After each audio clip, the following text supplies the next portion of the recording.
Shalom mon frère, shalom ma sœur, que le Seigneur Jésus-Christ vous bénisse.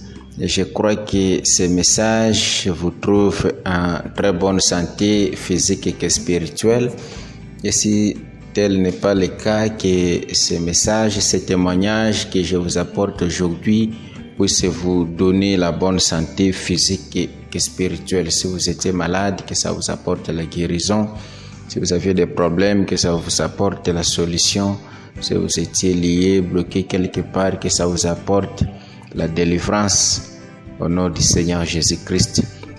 Je viens partager avec vous ce témoignage arrivé dans la vie de notre prophète William Mario Branham, où on a eu à lui amener toute une école de sourds-muets au nombre de 20 ou 25 dans la ligne de prière.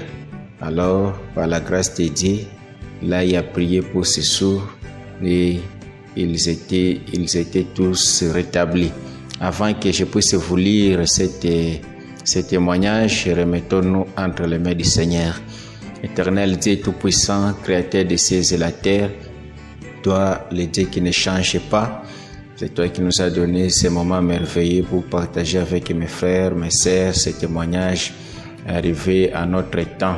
Seigneur, laisse que tout celui qui aura le temps de suivre ce témoignage jusqu'à la fin puisse être béni. Et s'il a des problèmes, des complications dans sa vie, que ce message lui apporte la solution, la délivrance, le succès, la guérison, tout au nom du Seigneur Jésus-Christ. Amen.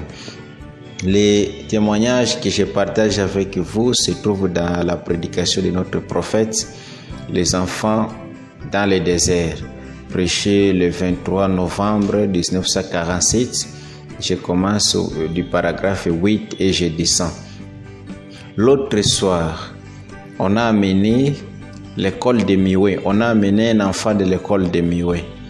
Et puis, tout d'un coup, je n'avais jamais vu autant de sourds Miwe au cours de tout mon ministère. Tous dans la ligne étaient des sourds Miwe. Et je me suis arrêté. J'ai prié pour eux. Puis je me suis arrêté. J'ai demandé pourquoi il y avait tant de Miwe. Et alors, il y avait une fille, et il y avait une fillette de 12 ans environ, et l'esprit a été chassé d'elle. C'était la petite créature la plus pathétique quand l'esprit fut chassé d'elle. Elle a commencé à parler et entendre. Le lendemain soir, on l'a ramenée, disant qu'elle ne parlait plus ni n'entendait. Son médecin l'a accompagnée alors avec une infirmière. Ils ont donc dit qu'elle l'avait entendu parler depuis l'estrade. Elle l'avait entendu dire plutôt qu'elle avait parlé depuis l'estrade. Eh bien, ils sont passés derrière elle et Frère Branham tape ses mains. Ils ont tapé les mains comme ça et elle n'entendait pas du tout. Ils ont claqué les doigts. Ils ont cherché à l'amener à dire quelque chose et elle n'y arrivait pas. Il lui parlait à l'aide des doigts comme ça. Elle n'y arrivait pas. Et alors, Frère Branham tape encore les mains. Ils ont tapé leurs mains comme ça et elle n'entendait pas du tout. Or, cet enfant avait parlé et entendu avant-hier soir sur l'estrade. Ainsi donc, ils ont essayé de l'amener à dire quelque chose. Il disait « Papa » ou « Maman » ou quelque chose comme cela. Elle faisait, Frère Branham illustre, elle faisait comme ça. Et elle ne disait rien. Je me suis souvenu de cet enfant. Eh bien, alors j'ai dit, eh bien, ramenez-la ici. Et ils ont fait monter la fillette. Et alors, après que l'esprit fut chassé d'elle, je me tenais juste à côté d'elle et Frère Branham claque ses doigts. Comme ça, elle s'est retournée, a sursauté et a regardé tout autour comme ça. J'ai dit venir et je lui ai fait taper les mains, faire ses mains comme ça, Et elle s'est retournée, elle a entendu ça, alléluia. Ainsi donc, je l'ai amenée à dire, maman, et elle a dit, maman. J'ai dit, papa, avec ma langue, comment dire cela? Elle a dit, papa. Eh bien, elle pouvait parler et entendre là sur l'estrade.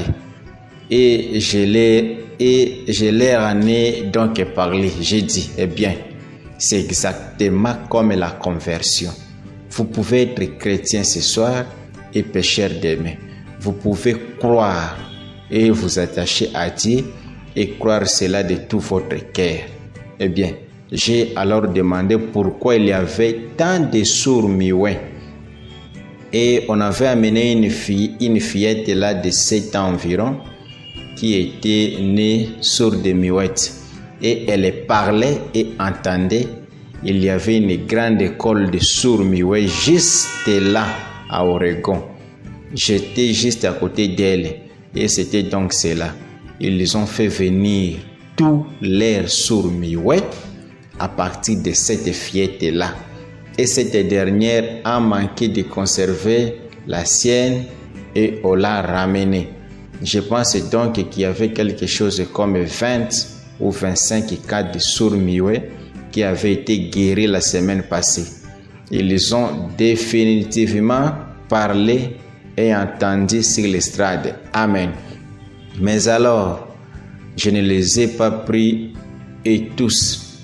Juste quand il y passait, je pouvais sentir la pression de la foi. Eh bien, que ce fut ma foi qui se lançait. Eh bien, mes amis, il n'y a qu'un seul moyen pour vous au monde d'être guéri, c'est uniquement par la foi en Dieu.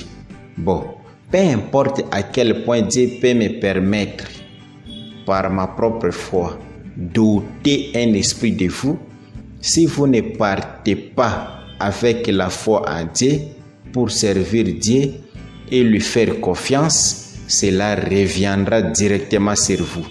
Jésus n'a-t-il pas dit, « Va et ne pêche plus, de peur qu'il ne t'arrive quelque chose de pire. » Ne venez jamais dans une ligne de prière si vous ne vous attendez pas à servir Dieu le reste de vos jours. C'est vrai, n'importe quand, ne menez jamais une vie de pécheur, car votre situation s'empirera. Elle s'empirera davantage. Dieu a promis que votre situation sera pire qu'au départ. N'osez jamais venir. Et surtout cet après-midi, à vous qui allez venir dans cette ligne de miracles, n'osez jamais venir à moins de promettre à Dieu de tout votre cœur et soyez sérieux là-dessus, que vous le servirez le reste de vos jours. Que le Seigneur Jésus-Christ vous bénisse. Laisse que ces témoignages apportent des témoignages dans votre vie, des témoignages de guérison, des témoignages de prospérité, des témoignages de remplissage du Saint-Esprit au nom du Seigneur Jésus-Christ. Amen.